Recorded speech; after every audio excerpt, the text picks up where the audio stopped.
Alright, my striking anvil just came in.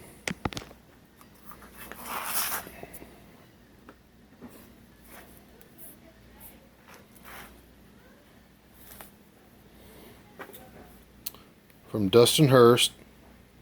He's got his maker's mark on the end.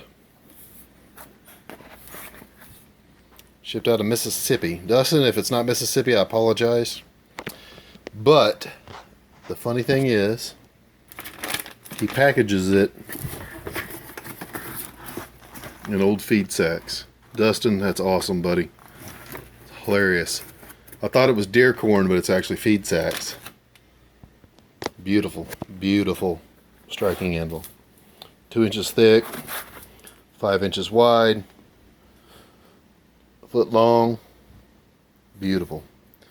Big, hefty, hardy hole. Beautiful, bud. Love it. Thanks, buddy.